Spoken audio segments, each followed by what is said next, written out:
Happiness that doesn't depend on anything.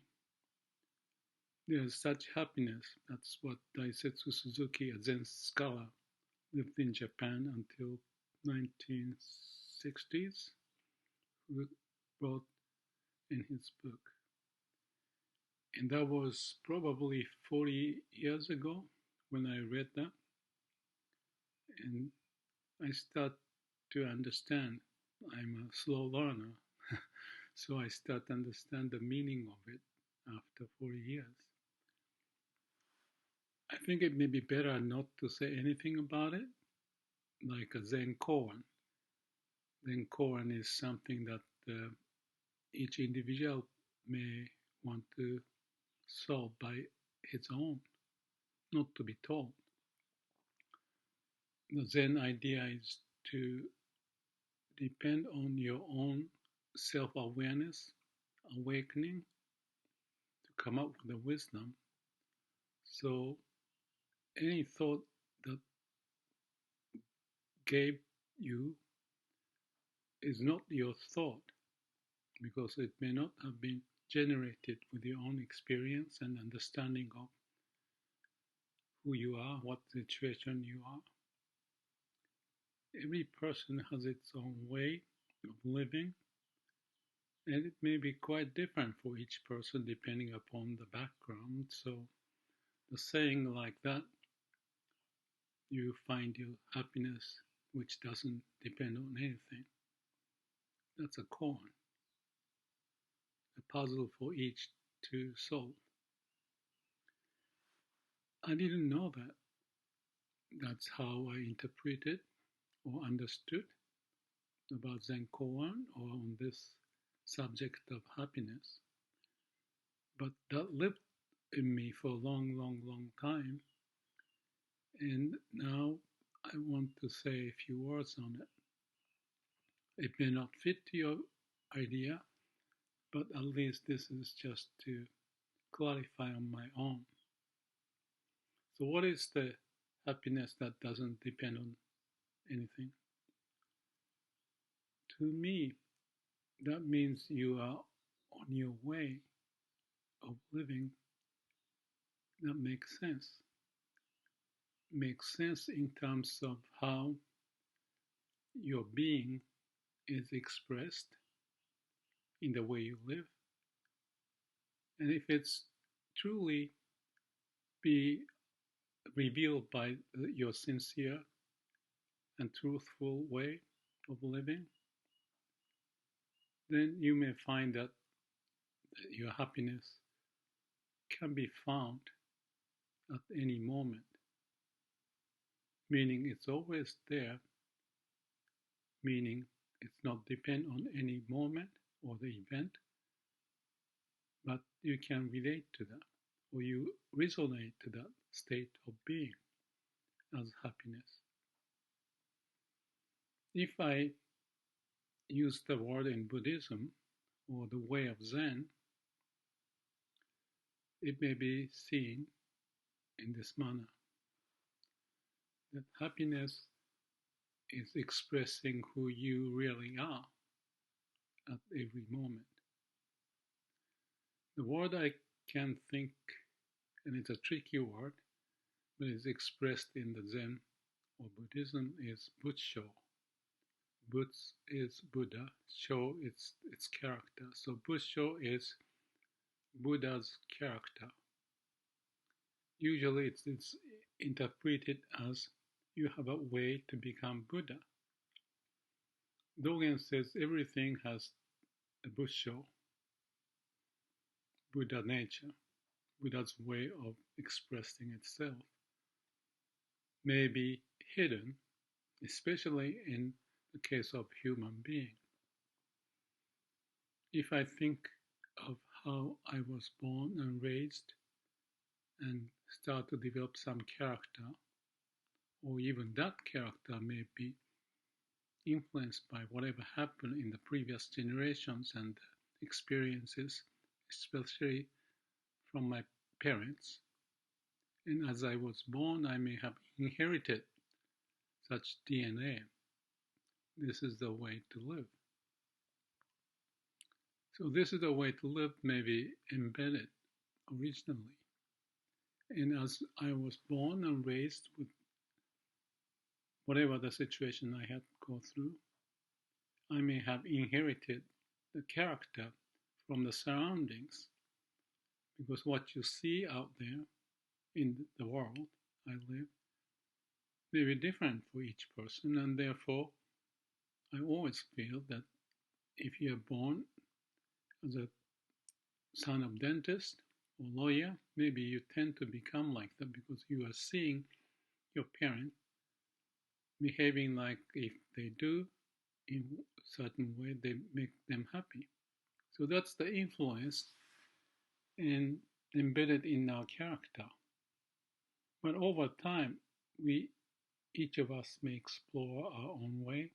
So you may deviate from the original initial setting, but keep on searching because the environment is different every moment, and our character may change depending upon what kind of interface, interaction we have. So the happiness we think may be A or B or C, and it keeps changing depending upon the situation. And that's reflected in our being and the way we live. As far as I can see myself living in a different direction, every opportunity I grab or inherit some ideas or inspired from something, it may trigger me to live in a different direction, and that's the process that keeps on going. So my work, for example, or relationship is another one. Maybe going in certain direction, and then I discover something else and then change the direction. Everything is impermanent. My understanding may be impermanent. My way of living can change. And I feel like it's like a hitchhiking from A to B to C, finding the vehicle to move on. The vehicle is the understanding that we may inherit or pick up along the way. And depending upon the vehicle that I can jump on, we may go into a different direction. And that's my life. Having done that for years, and at this old age, I don't want to think this is old age because it's a lively moment. I live every moment. But according to the conventional way of saying it, I'm at the 73 old age. And that's what happened up to now.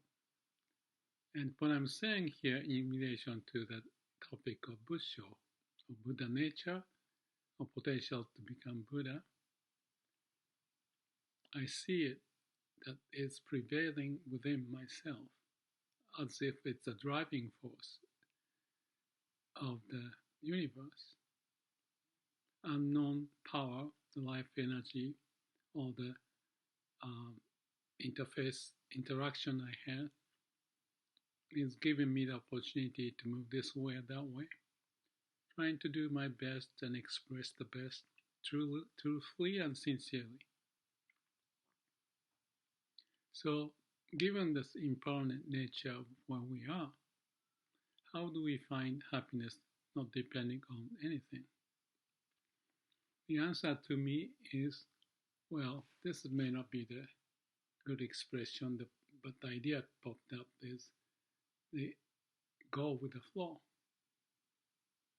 If the flow is the way of nature or the force of the universe living in me, because everything else may be seen as living example of those forces everywhere. So I'm one of them. I don't know if I can say I am special compared to the others, because everything else is special in the sense of expressing who they are. And that's what Dogen's point of everything has the Busho, a Buddha nature. Each of us may be, at the core of who we are, very sincere and truthful. No ego, everything is impermanent, and the force of nature prevails down deep somewhere. So if we connect to that, as if riding the wave or going with the flow of nature's way, okay, there may be society's wave that they go on. So do we ride on that? Or perhaps we may contribute something so that the way of the society can be found on its own journey, as if each individual's journey may be discovered depending upon the situation. So all these flows and events and whatever is happening is impermanent, but if we see that there's a principal way, Buddha nature, the way to express who we really are, and if we are sincere and truthful to be on the wave or the flow of nature, I think that may be the way, or I feel that is the way to find happiness, not depending on anything.